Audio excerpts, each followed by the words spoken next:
नमस्कार प्यारे बच्चों, हिंदी पाठशाला में एक बार फिर से आपका स्वागत है।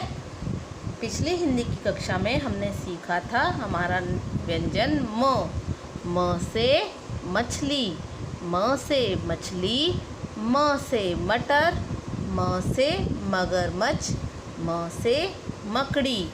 आज हम सीखेंगे हमारा नया व्यंजन य से यज्ञ। यज्ञ जो किसी भी अच्छे कार्य को शुरू करने से पहले किया जाता है उसे हम कहते हैं यज्ञ। य से यज्ञ, य से योगा, य से युवक, युवक मतलब आदमी, य से याक, याक ये एक जानवर है जो कि पहाड़ों पर और स्पेशली बर्फीले स्थानों पर पाया जाता है। एक बार फिर से मेरे साथ बोलिए, य से यज्ञ, य से योगा, य से युवक, या से याक। योगा तो आपने देखी होगी, स्कूल में भी आपको बहुत सारी एक्सरसाइज कराई जाती है, उसे हम हिंदी में कहते हैं योगा। य से योगा करे जो रहता स्वस्थ हमेशा वो। देखिए यहाँ पर आप देख रहे हैं एक लड़की और एक लड़का योगा कर रहे हैं। तो ये था हमारा य व्यंजन और इसका मौखिक अभ्यास। अब हम देखते हैं हमें यह व्यंजन किस प्रकार लिखना है। पहले एक खड़ी रेखा इस प्रकार, एक अर्धवृत्त, और इस अर्धवृत्त से ही शुरू करते हुए इसे इस प्रकार से इस खड़ी रेखा से मिला देंगे।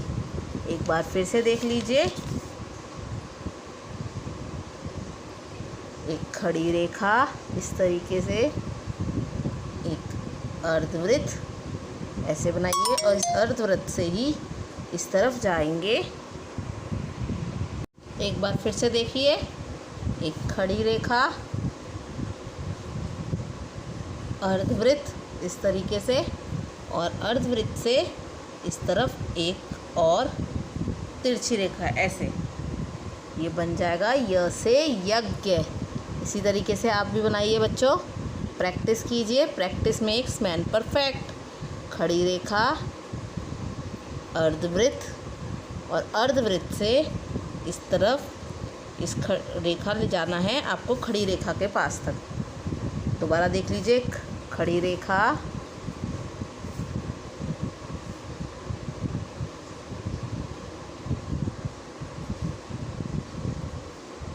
एक अर्धवृत्त, और अर्धवृत्त से एक रेखा इस तरफ जाती हुई, एक खड़ी रेखा, अर्धवृत्त, और अर्धवृत्त से एक रेखा जो कि इसे खड़ी रेखा से जोड़ दे इस प्रकार। तो ये था हमारा लिखित अभ्यास। इसी तरीके से आपको एक पेज हिंदी की कॉपी में य से यज्ञ का लिखकर अभ्यास करना है। ये है आपका होमवर्क। और उसके बाद आपको अब तक सीखे गए सभी व्यंजनों को लिखना है। जैसे आपने अब तक सीखा क से लेके य तक, तो आपको क से लेके य तक के सभी व्यंजन लिखने हैं। ये है आपका होमवर्क। हम फिर मिलेंगे अगली हिंदी पाठशाला में।